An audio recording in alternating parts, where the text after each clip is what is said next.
Is your laptop is very slow even after restarting? Do this one setting now.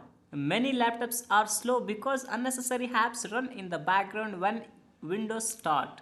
So press Ctrl Shift Escape. It will open the task manager. Just go to startup apps. After that, see the app which is high impact and disable the app you didn't use daily. Let me right click this one and make disable. So these apps are automatically start and heat your RAM and CPU, making your laptop slow, right? So restart your laptop.